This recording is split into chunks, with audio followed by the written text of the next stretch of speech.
here in DeSoto, Texas today. We had a client that had a native Texas pecan tree go down in their yard, had a tree service take that down for them. We were told that it is actually the largest native pecan tree in DeSoto, Texas, which we get told a lot of times that people have a big tree, and it's usually big to them and not to us, but we can honestly say this is the largest tree that we have had the privilege of removing.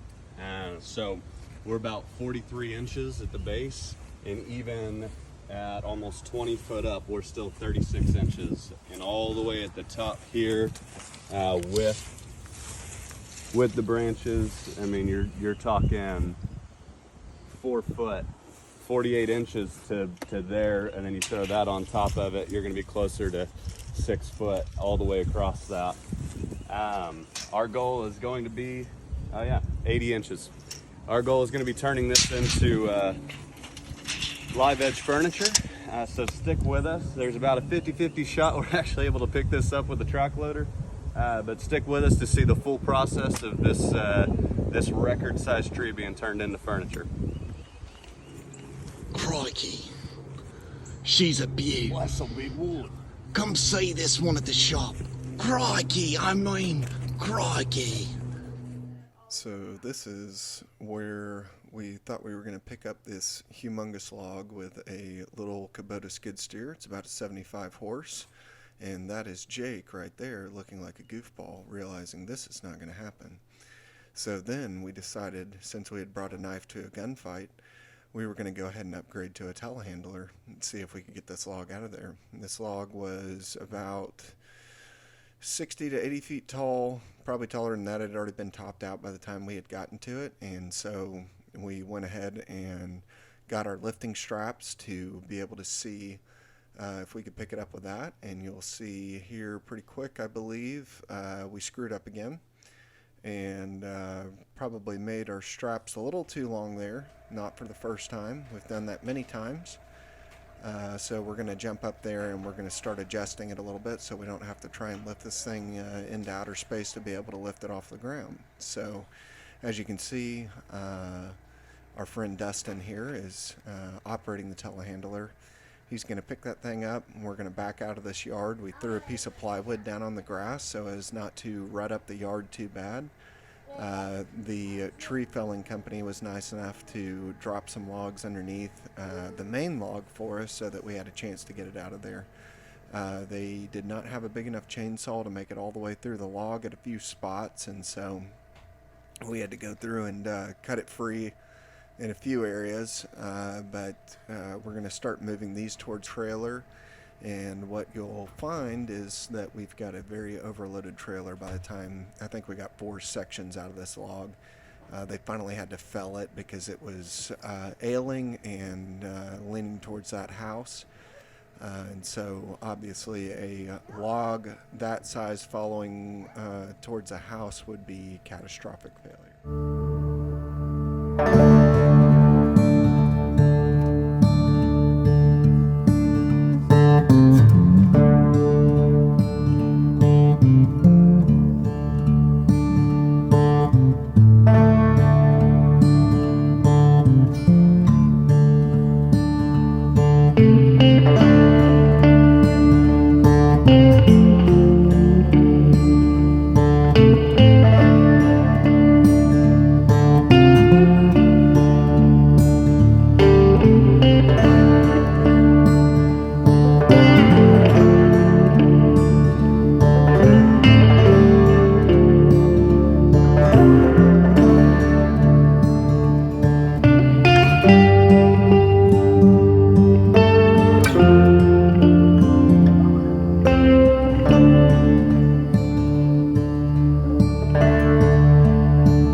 It's me again.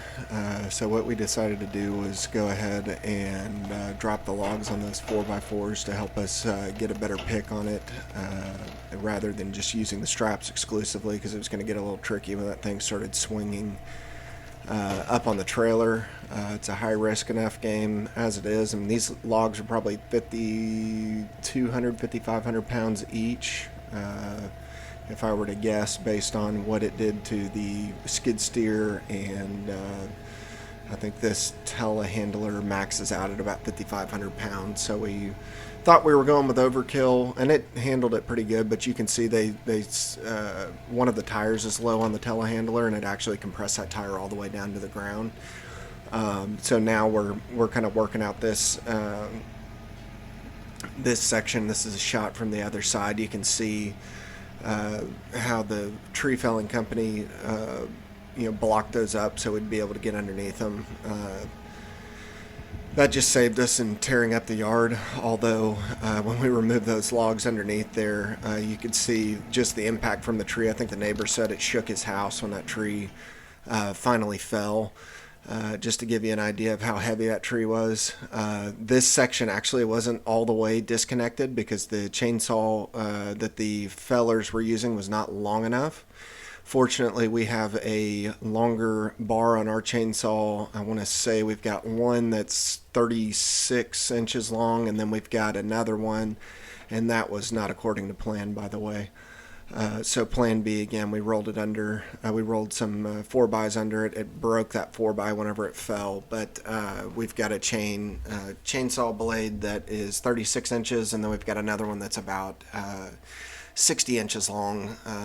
That helps both with being able to cut some of these larger logs free, but it also helps us whenever we throw the milling chain on it.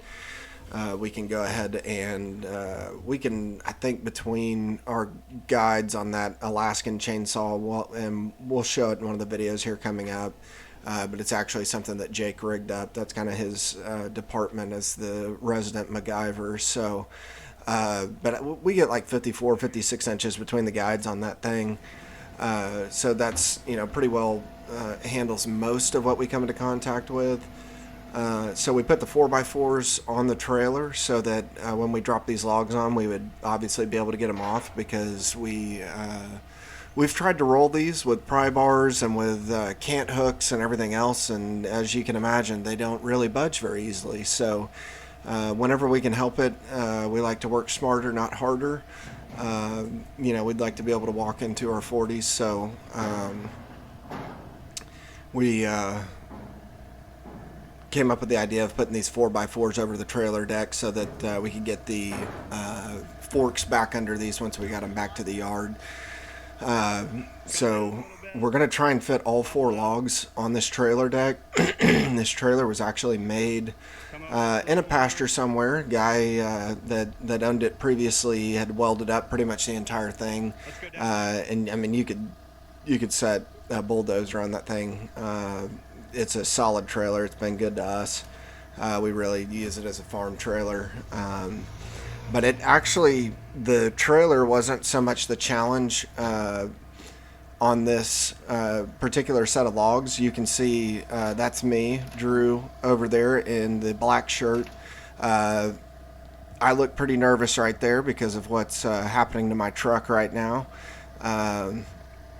We're about to load it down pretty significantly for what it is. And so I would like to get to keep my truck and not tear it up. So I'm sweating it a little bit, but we've got the first log on, so we're going to try to secure it. We've got a specific way that we strap logs now.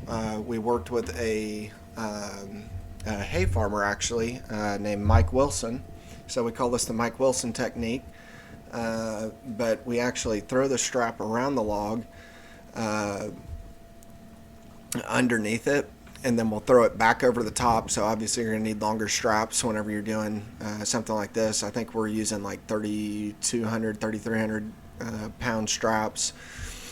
And then we wrap it back underneath, and we'll show more specifically in future videos how we do that, because it's changed the way that we haul things. I mean, it's pretty much set it and forget it. You don't have to worry about stuff flying off the road, onto the road, the way that we used to have to, just from the standpoint of trying to strap them at each individual level.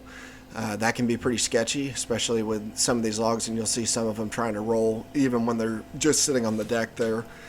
And so that was a game changer for us. So the Mike Wilson technique has been the move for us, and it's helped us secure some what would have otherwise been some pretty sketchy loads running down the road.